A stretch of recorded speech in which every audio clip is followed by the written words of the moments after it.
What's going on, everyone? Welcome back to episode number 2 of the Toronto Blue Jays franchise mode in MLB The Show 21. I'm just going to show you guys quick something that I was talking about in the first episode, which is just the trade logic, how it really makes no sense whatsoever. So we're actually going to take a guy like Cedric Mullins, who has a bar and a half, prospects, nothing, MLB ready. They want Barrios, Romano, and Carl Edwards Jr. Now, I understand, that's one of their best players. They want to have a healthy return, but that's a little ridiculous. Another one that I was looking at is the Jose Ramirez. He's been linked to the Jays before. MLB ready. Kevin Biggio, Alejandro Kirk, and Jordan Romano. There's just not a lot of logic that goes into these trades in terms of what real-life trades would actually look like. So that's why I've turned on forced trades, because things that make sense logically in real life would not make sense in this game. But that's that trade logic part of it. We're going to go now to the calendar. We'll play the first game of the season against the New York Yankees. Quick look at the lineup. I've made it as close to real life as possible with Springer, Simeon, Vladdy, Bo, Cavan, Teoscar. I'm actually going to switch that right now. Teoscar over Cavan. And then Gurriel, Jansen, and Grichuk. That's at least for the righties. Lefties, I'll make the changes because I just wanted to get this first game in. Alright, so I'm going to be totally honest. We ended up just simulating the rest of the game. Wasn't totally happy with the way it was being presented, so I wanted to play every game, but I think we're just going to end up kind of simulating, see how this team does, and go from there. So we lost 2-1 to the New York Yankees. We'll look at the box score here. Springer went 1 for 3, Simeon 0 for 2, Guerrero, Bichette combined 1 for 8, Teoscar 0 for 4. Obviously a lot of work that can still be done. An error by Gurriel in the field. Barrios went 6 innings strong, 6 strikeouts, 2 earned runs. Cole 6 2/3, 4 hits, 1 earned run, 3 walks. Obviously something to build on, but this team obviously has to hit better. Facing a guy like Garrett Cole, that's obviously understandable. So we'll go probably the first 2 weeks of the season, probably ending around the 19th before the Boston series. So we'll simulate the rest of the series here against the Yankees. And we will take 2 out of 3. Robbie Ray struggled, had a 7.5 ERA, but nonetheless still gets the win. And Trevor Richards in a bullpen win pitched 3 innings of shutout baseball, and they get the win 5-4. We head into Arlington to face the Rangers. Alek Manoah and a 9-0 win. Steven Matz on the mound, and we don't have a valid AAA lineup. I'll just auto-fix that. We lose that one 5-3. And Jose Barrios for his second start of the season, taking on Colby Allard, and it's a win 4-2. So we're actually 4-2 on the season so far. We bring Los Angeles into town. First win 6-2. Lost 7-3. That's a thing to look out for. Robbie Ray right now 1-1 with an ERA over 11. That's something we're going to have to look at. Alek Manoah pitching well again in a 2-1 win. And to close out the series with a win, it's Steven Matz and Joakim Soria getting the win, heading into a pivotal series against the New York Yankees. We took 2 out of 3 last time. Lose the first one 5-4. 7-2. And we get swept by the New York Yankees. That's obviously not ideal. Jordan Romano struggled in that one. Not a good sign as we head to Kansas City. Alek Manoah hoping to continue his dominance against Brady Singer. And it's a 12-3 win. Game 2. is another win, 12-3. If we can win this one 12-3, we don't. It's 5-3, and hoping to sweep the Kansas City Royals, 6-1 win. So overall, I actually think that's a pretty solid start to the year, 11-6.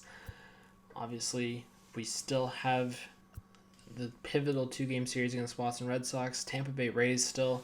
Look at how the division stands. We are tops in the division, 11-6, half a game up on the Red Sox and Rays, so that 2-game set going to prove to be even more pivotal. We'll currently actually just take a look at the trading block. Obviously, I just want to talk about coaches. This is going to be a thing. I don't like how some of these coaches look in their respective spots. I do like Luis Rivera. I think he'll probably stay. But Charlie Montoyo, I think, is honestly going to be in the hot seat. I don't like the fact that we're losing in 3 different categories. Like, it's essentially a -3, sorry, with Pete Walker and Charlie Montoyo right now for our pitchers, and that's going to be a big thing. A -1 to fielding, -3 arm strength. There's a lot we might have to change here in terms of what our coaching staff looks like. Managers for hire.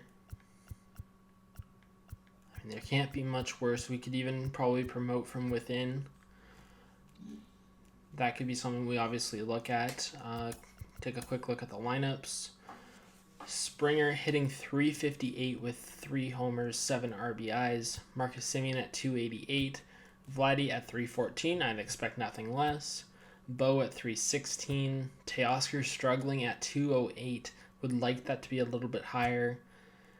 Biggio, .328. That's actually a really good average, and I think that's something that we can actually look at too, as long as everyone's okay with it. Leave it in the comments down below. Would you want us to improve his attributes at all? I mean, he's hitting .328 right now with the sim. Lourdes Gurriel Jr. hitting .370.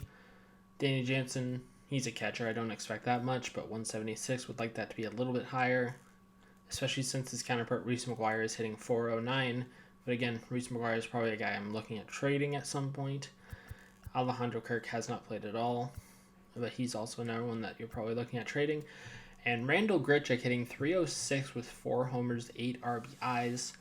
That's pretty solid, I do have to admit. Take a quick look at the trade blocks. Who's on? Jeff McNeil on the market. There's a few guys here that would actually make our team a little bit better. Chris Taylor, obviously the versatility. They're seeking third baseman. We really only have Kevin Biggio. Michael Brantley's an option. He was almost a Blue Jay in real life. Zach Britton. That's a piece that I would really want to actually add to the bullpen. Eduardo Rodriguez, at the time I am recording this, actually just signed a contract with the Detroit Tigers. He'd be actually a really good piece in our rotation as well. Maybe even for a guy like Steven Matz. I don't think they would take that, but it's actually even. And again, I know these are the trade logic in this game is completely broken, but it's literally even on the trade feedback. I know I have 4 trades on, so I could literally make this trade anytime I wanted, but I mean, they have the same amount of value. Leave that in the comments below if you want me to make this trade. I won't do it for the next episode because I have to let the feedback come in, but I mean, they're looking to ship him out. Steven Matz would actually complement that. He's 27. His contract does expire, but both contracts expire at the end of this year, so it would almost level itself out. But it's there. The option's there. Jeff McNeil, obviously, one that our second base option right now is it's Marcus Semien. We can obviously re-sign him at some point, whether that's in the offseason. We'll try to make an offer for him. Chris Taylor is another one I would even look at, but Zach Britton, I think, is one that most teams would want to look at. give him Brad Hand and like Kirby Sneed or something. It's even there. But let me know down below what you think. Do we make what trades are you thinking? Things that we can improve on this team. Let me know in the comments down below. And I know this episode's kind of been all over the place because we were supposed to have gameplay, but then I didn't like the way it was going. So not in terms of actual gameplay, but in the way I was commentating it. So we kind of just scratched that. We just did a bit of simulation. And yeah, I think that's actually going to be it for this one. Adam Simber, I think the only thing I might do for Simber here is actually increase his potential, because if anyone knows how he actually pitched in real life, he was absolutely fantastic. To start the year, he's pitched 3 games, 3 1/3 innings, a 0 ERA.